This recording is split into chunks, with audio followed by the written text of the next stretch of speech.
Hello guys, तो स्वागत है आपका अपने अपने YouTube channel master of economics में। तो आज इस लेक्चर में हम बात करेंगे सबसे पहले प्रॉब्लम ऑफ चॉइस की, सेंट्रल प्रॉब्लम ऑफ इकोनॉमी और उसके सॉल्यूशन मतलब पीपीसी मतलब प्रोडक्शन पॉसिबिलिटी कर्व की।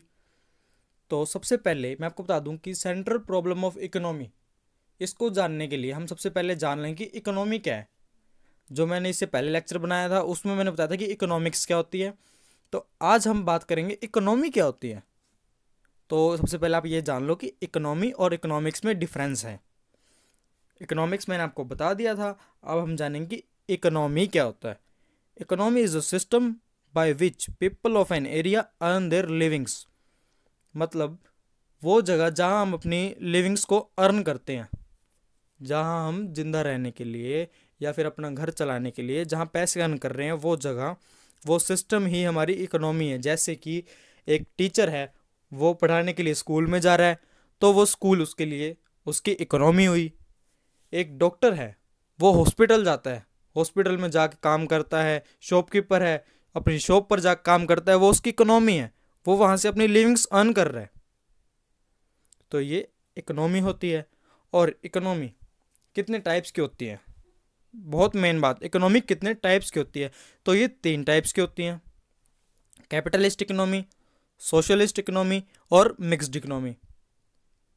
जैसे कैपिटलिस्ट नाम से पता चल रहा है, कैपिटल मतलब पैसा, पूंजीवादी इकोनॉमी जिसको हिंदी में कहते हैं हम। तो इसमें हम देखते हैं कि प्राइवेट सेक्टर पर बहुत ज़्यादा जोर दिया जाता है, लगभग बहुत फ्रीडम होती है इसमें कि हाँ भाई आप कुछ भी कर सकते हो। इसमें प्रॉफिट मैक्सिमाइजेशन ही उनका मेन मोटिव होता है। उनको सोशल वेलफेयर से कोई लेना देना ही नहीं है, उनको बस अपना प्रॉफिट मैक्सिमाइज करना है। ये होती है हमारी कैपिटलिस्ट, जिसमें लगभग सब प्राइवेट सेक्टर होता है। मतलब आपको अगर थोड़ा सा और मैं अपनी देसी भाषा में समझाना चाहूँ तो कि जहाँ सिर्फ प्राइवेट कंपनियाँ हों, लोग गरीबों के बारे में या फिर सोशल वेलफेयर के बारे में ना सोचें, सिर्फ ये चाहें कि हाँ भाई मुझे और पैसा चाहिए और पैसा अर्न करना है, मैं ये कंपनी, सिर्फ प्राइवेट कंपनियाँ हो, सरकार कोई हेर फेर ना करे, कोई रोक टोक ना लगाए। और सोशलिस्ट, सोशलिस्ट इकोनॉमी नाम से पता चल रहा है, सोशल मतलब सामाजिक, तो इसमें हमको साफ पता चल रहा है कि सोशल वेलफेयर होगा। वहाँ पर हम देख रहे थे कि सिर्फ पैसा मोटिव था, यहाँ पर सोशल वेलफेयर मोटिव होगा। यहाँ पर पूरा का पूरा ध्यान हमारी इकोनॉमी पे दिया जाएगा कि कितने अनएम्प्लॉयड हैं उनको एम्प्लॉय किया जाए, कितने इलिटरेट हैं उनको पढ़ाया जाए। मतलब पूरा का पूरा फोकस सोशल वेलफेयर पर ही होगा। और यहाँ पर पूरा का पूरा गवर्नमेंट इंटरफेरेंस होगा, सब कुछ गवर्नमेंट के हाथ में होगा। प्राइवेट सेक्टर पर बहुत ज़्यादा पाबंदियाँ होंगी, प्राइवेट सेक्टर पर बहुत ज़्यादा पाबंदियाँ होगी, वो अपना काम ढंग से नहीं कर पाएगा। अब जब हम बात करते हैं मिक्स्ड इकोनॉमी की, मिक्स्ड इकोनॉमी क्या होती है? मिक्स्ड इकोनॉमी, तो सबसे पहले मैं आपको बता दूं कि हमारा इंडिया में मिक्स्ड इकोनॉमी सिस्टम ही है। तो ये क्या है, इसमें कैपिटलिस्ट और सोशलिस्ट मिक्स्ड, दोनों का मिक्सचर, मतलब हमारे यहाँ पर प्राइवेट कंपनीज भी हैं, गवर्नमेंट कंपनीज भी हैं। कुछ रिस्ट्रिक्शंस हैं प्राइवेट कंपनीज पर वो अपना प्रॉफिट भी अर्न कर सकती है। जैसे कि हम देखते हैं काफ़ी जगह कि गवर्नमेंट ने कह रखा है अगर आप प्रॉफिट अर्न करो कोई दिक्कत नहीं है, पर साथ में सोशल वेलफेयर भी करो। जैसे अगर हम एक एग्जांपल लें, तो अगर कोई इंडस्ट्री खुल रही है किसी गांव में, तो वहाँ वो पूरे पोल्यूशन कर रही होगी, लेकिन सोशल वेलफेयर के नाम पर उनको अपने गांव के आसपास के जितने एरिया है वहाँ से कुछ लोगों को चुनेंगे जो लिटरेट हों, काम कर सकते हों, उनको वो जॉब देंगे। सरकार का फ़ायदा यहाँ पर होगा, कैसे? वो उनकी अनएम्प्लॉयमेंट दूर कर रही है, एम्प्लॉयज़ को बढ़ा रही है। तो यहाँ सोशल वेलफेयर भी हुआ, वहाँ प्राइवेट कंपनीज का फ़ायदा भी हो गया, प्रॉफिट भी मैक्सिमाइज हो गया और सोशल वेलफेयर भी हो गया। ये काम होता है मिक्स्ड इकोनॉमी में। तो जो हमारी इकोनॉमीज है, अब हम बात करेंगे मेन जो हमारा टॉपिक था आज का, सेंट्रल प्रॉब्लम। सेंट्रल प्रॉब्लम क्या है इकोनॉमिक्स की, या फिर इकोनॉमी की? सबसे पहली बात, इकोनॉमी की सेंट्रल प्रॉब्लम क्या है, जिसको हम प्रॉब्लम ऑफ चॉइस भी कहते हैं। तो वो है what to produce, how to produce, for whom to produce. इसका मतलब क्या हुआ, क्या बनाएं, कैसे बनाएं, किसके लिए बनाएं? मतलब हमको पता है कि हमारे जो रिसोर्सेज है बहुत कम है, और वांट्स अनलिमिटेड है, इसलिए हम इसको स्कार्सिटी भी कहते हैं। लेकिन जब हम बात करें अपने सेंट्रल प्रॉब्लम्स की, तो मैं एक एज्यूम करके चलता हूँ कि मैंने कोई बिजनेस खोलना है। तो अब सबसे पहली बात, व्हाट टू प्रोड्यूस, मैं क्या बनाऊँ, किस तरह का सामान बनाऊँ। कि कुछ होते हैं कैपिटल गुड्स, मतलब मशीनरी वगैरह, जो एसेट्स कह सकते हैं जिन्हें हम, वो बनाऊँ, या फिर कुछ जो डेली लाइफस्टाइल यूज़ में होती हैं, जैसे हम कह सकते हैं कुछ खाने के आइटम बनाऊँ। तो सबसे पहली बात, व्हाट टू प्रोड्यूस, मैं क्या बनाऊँ, क्योंकि रिसोर्सेज जो हैं वो लिमिटेड हैं और वांट्स तो हमेशा अनलिमिटेड होती हैं। तो हम कुछ भी बना सकते हैं, लेकिन हमने रिसोर्सेज को देख के चलना है। अब हाउ टू प्रोड्यूस, कैसे बनाऊँ, मैं टेक्नोलॉजी कैसे लाऊं। अगर मैं हाई टेक्नोलॉजी रखता हूं तो मेरा काम भी जल्दी हो जाएगा, सब कुछ सही होएगा, लेकिन उसमें हमारा सोशल वेलफेयर नहीं आएगा।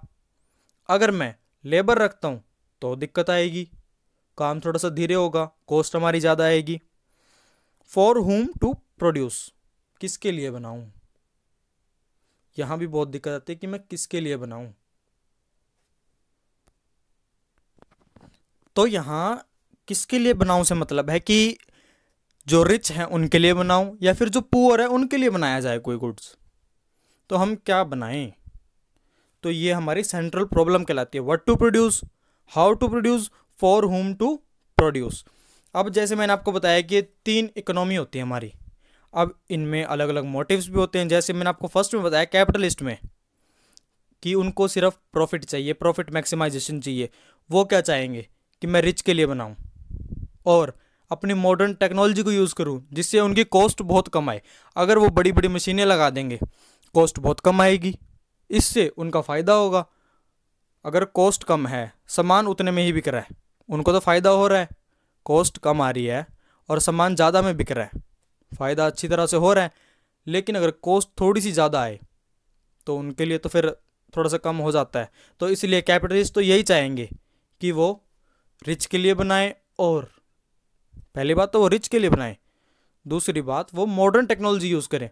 लेकिन जब हम बात करें सोशल की, तो वो कहेंगे कि हमें तो पुअर के लिए बनाना है, हमें गरीबों के लिए कुछ करना है, सोशल वेलफेयर करना है हमको, और हमारी कॉस्ट बेशक से ज़्यादा है, हम लेबर यूज़ करेंगे ताकि एम्प्लॉयमेंट जाए, सोशल जस्टिस जाए, इक्वालिटी आए, एक हमारी इकोनॉमी है, इक्वालिटी आ जाए, रिच और पुअर में ज़्यादा फ़र्क ना रहे। तो अब इनको दूर करने के लिए हमारे पास एक सॉल्यूशन आया है, PPC. Then what is PPC? PPC का मतलब है production possibility curve. Production possibility curve is that curve which shows the possible combination of two goods that can be produced by an economy given और available resources and technology. इसका मतलब क्या हुआ? Production possibility curve हमको 2 goods के बारे में दिखाता है। ये सेट ऑफ 2 गुड्स है, जैसे मैंने यहाँ दिखाया एप्पल और वीट, 2 गुड्स है यहाँ पर, ठीक है। उसके बाद आप देख सकते हैं कि एक इकोनॉमी इनको प्रोड्यूस कर सकती है। मतलब मैं आपको एक एग्जांपल लेके चल रहा हूँ फिलहाल यहाँ पर। एक जैसे हम कहते हैं ना कि इतनी बीघा ज़मीन है, हम कहूँगे कि 1 किला है मेरे पास, 1 किले में चाहे तो मैं एप्पल उगाऊँगा या फिर वीट। अगर मैं सिर्फ एप्पल उगाता हूँ तो 100 टन एप्पल उगाऊँगा, तो वीट मेरा बिल्कुल भी नहीं उगा सकता मैं। अगर मैं 70 टन एप्पल उगाता हूँ तो 20 टन में वीट की खेती भी कर सकता हूँ। अगर वीट की खेती मैं 40 टन कर रहा हूँ तो एप्पल मेरा 1% भी नहीं आएगा, बिल्कुल ज़ीरो का प्रोडक्शन होगा एप्पल का। तो production possibility curve is that curve which shows N attainable combination of 2 goods that can be produced by an economy with given resources. हमारे पास रिसोर्सेज कम है, जैसे मैंने बताया 1 ही किला है, उसमें हमने 2 गुड्स हम प्रोड्यूस कर सकते हैं। अब हमने ये देखना है कि कौन सा कितना प्रोड्यूस करें क्या नहीं। अब ये वही बात आ गई, what to produce, how to produce, for whom to produce. उसको दूर कैसे करेगा ये? तो अब हम ये डायग्राम देखेंगे सबसे पहले एक बारी। इसमें मैंने एक साइड एप्पल लिया है, एक साइड वीट लिया है। जैसे मैंने उसमें टेबल में दिखाया, हम देख रहे हैं कि अगर 100 कर रहे हैं हम एप्पल का प्रोडक्शन तो वीट हमारी 0 है, 40 कर रहे हैं वीट का प्रोडक्शन तो एप्पल 0 है। लेकिन जब 70 एप्पल्स हैं तो 20 वीट भी है। इसको हम एक इक्विलिब्रियम स्टेट भी कह सकते हैं वैसे तो, बाकी नॉर्मल ही है ये। उसके बाद आप देख रहे होंगे एक बी पॉइंट है और एक सी पॉइंट है। ये क्या है? तो मैं आपको बता दूं पीपीसी में एक बहुत मेन बात, कि जो ये बी पॉइंट है ना, इसको कहेंगे हम अटेनेबल कॉम्बिनेशन ऑफ गुड। इसका मतलब, तो जो हमने ये डी और ई है, जो हमारी ये पीपीसी कर्व बना है, ये हमेशा कनकेव टू द ओरिजिन होगा, और ओरिजिन की तरफ जितना भी इसका पार्ट है उसके अंदर अगर कोई भी पॉइंट है तो वो अटेनेबल कॉम्बिनेशन, जैसे बी इसके अंदर आ रहा है तो ये बी हम अटेन कर सकते हैं, हम बी पॉइंट पे प्रोडक्शन कर सकते हैं। लेकिन सी हमारे पीपीसी कर्व से बाहर जाकर एक पॉइंट है, हाँ ये अनअटेनेबल है, हम ये अटेन नहीं कर सकते, इस पॉइंट पर हम प्रोडक्शन नहीं कर सकते। तो जो ये पीपीसी है ये हमको ये दिखा रहा है कि हमारे पास लिमिटेड रिसोर्स हैं। हमारे पास अब टू गुड्स दिखा दिया हमको, एप्पल भी वेट भी। अब हम कौन सा कितना प्रोडक्शन करें हमने ये डिसाइड करना है, तो ये इसके द्वारा डिसाइड किया जा सकता है। तो अब हम सबसे पहले बात करेंगे अपनी सेंट्रल प्रॉब्लम की, जो अब स्टार्टिंग से क्या थी। स्टार्टिंग में थी व्हाट टू प्रोड्यूस। तो व्हाट टू प्रोड्यूस में हम यहाँ से सॉल्व होगी कि अब कौन सी प्रोड्यूस करें, कितनी प्रोड्यूस करें। ये हमको शो कर देगा कि हम अगर 70 टन एप्पल हम प्रोड्यूस कर रहे हैं तो 20 टन ऑफ व्हीट हम प्रोड्यूस कर सकेंगे। तो व्हाट टू प्रोड्यूस हमारी यहाँ से सॉल्व हो गई। उसके बाद अगली थी how to produce. How to produce modern technology आप समझ गए कि बिल्कुल नई नई मशीन्स लगा दी, लेकिन जो ये कन्वेंशनल है ये होती है लेबर। जैसे आम बंदों को रखना, हाथों से काम करवाना, लेबर टाइप। तो अब क्या किया जाए, हाउ टू प्रोड्यूस कैसे, मॉडर्न टेक्नोलॉजी या अपनाई जाए फिर कन्वेंशनल। तो जैसे मैंने आपको बताया था, ये मार्केट्स पे डिपेंड करता है। पहली बात तो कौन सी क्या चाहेगी, लेकिन पीपीसी कहता है कि आप कन्वेंशनल को यूज़ करो मेन तो। क्यों? इससे आपकी इकोनॉमी में एक स्टेबिलिटी आएगी, इकोनॉमी में स्टेबिलिटी आएगी, एक इक्वालिटी आएगी, रिच और पुअर में इक्वालिटी आएगी। और जब हम बात करें for whom to produce, for whom to produce में भी हम सेम यही डायग्राम देखेंगे। फॉर होम टू प्रोड्यूस में हम यहां देखेंगे कि अगर हम कन्वेंशनल टेक्नोलॉजी यूज़ कर रहे हैं तो हम ए बी तक है, लेकिन अगर हम मॉडर्न टेक्नोलॉजी पे आ जाए तो हम सी डी तक, हमारा कॉस्ट कम हो रही है, प्रोडक्शन और बढ़ रहा है, इससे प्रोडक्शन हमारा इससे बढ़ रहा है। मगर जैसे हमने पहले बात की थी कि for whom to produce, rich के लिए या फिर पुअर के लिए, तो हम सेम बात ये देखें, अगर हम कन्वेंशनल यूज़ करते हैं तो यहाँ एक सोशल वेलफेयर आ जाता है, इक्वालिटी आ जाती है। वो कैसे आ जाती है वो मैं आपको समझाना चाहूँगा। अगर हम लेबर यूज़ कर रहे हैं तो काफ़ी लोगों को एम्प्लॉयमेंट मिलेगा, और ये एम्प्लॉय कौन होते हैं? जो छोटे छोटे मजदूर होते हैं। अगर इनको एम्प्लॉयमेंट मिलेगी तो देश की जीडीपी बढ़ेगी, जीडीपी बढ़ेगी तो हमारे देश में लगभग एक इक्वालिटी आ जाएगी, रिच और पुअर के बीच में इक्वालिटी आ जाएगी। लेकिन अगर हम मॉडर्न टेक्नोलॉजी यूज़ कर रहे हैं, मॉडर्न टेक्नोलॉजी में हम कई बार बाहर से लेबर मंगाते हैं, मशीनरी बाहर से मंगाते हैं, या फिर ये एक कोई रिच फर्म ही प्रोड्यूस कर सकती है इन मशीनरीज को, तो ये पैसा भी रिच में जा रहा है। तो हम कहते हैं ना कि अमीर और अमीर होता जा रहा है, गरीब और गरीब होता जा रहा है, ये इसी वजह से हो रहा है। तो हमारा पीपीसी हमको यही शो कर रहा है, अगर आप हो कैपिटलिस्ट इकोनॉमी में तो आप मॉडर्न यूज़ करो, मॉडर्न ना यूज़ करो सॉरी, तो आप कन्वेंशनल यूज़ करो। क्यों? ताकि आप सोशल वेलफेयर भी कर सको। अगर आपको कॉस्ट थोड़ा सा ज़्यादा पड़ेगा मानता हूँ, पर आपको कन्वेंशनल यूज़ करना चाहिए। अगर आप हो सोशल इकोनॉमी में तो आप मॉडर्न यूज़ कर सकते हैं। क्यों? क्योंकि आपको थोड़ा सा कॉस्ट कम पड़ेगी, कॉस्ट कम पड़ेगी तो आपको प्रॉफिट भी ज़्यादा होगा, और उस पैसे से आप ज़्यादा सोशल वेलफेयर कर सकते हो। मिक्स्ड इकोनॉमी में हम ऐसा कर सकते हैं कि half part of conventional, half part of modern use करेंगे।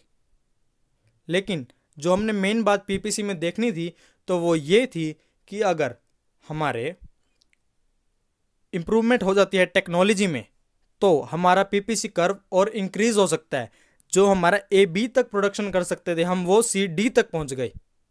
तो यही बात हमने देखनी थी। और सेम बात हम देखेंगे अगर रिसोर्सेज में, अगर हमारे रिसोर्सेज ही बढ़ जाए, जैसे मैंने आपको एग्जांपल लेके स्टार्ट की थी बात कि अगर हमारा सिर्फ एक ही किला है, अगर वो किले ही 2 हो जाए तो अपने आप हमारा प्रोडक्शन बढ़ जाएगा, हम प्रोडक्शन ज़्यादा कर सकेंगे। जहाँ मैं 100 एप्पल्स उगा सकता था वहाँ मैं अब 200 कर सकता हूँ, 70 की जगह मैं 140 कर सकता हूँ। वीट में 20 कर रहा है, 20 की जगह मेरा 40 होगा, अपने आप मेरा प्रोडक्शन बढ़ जाएगा। तो thank you and like and subscribe ज़रूर करें।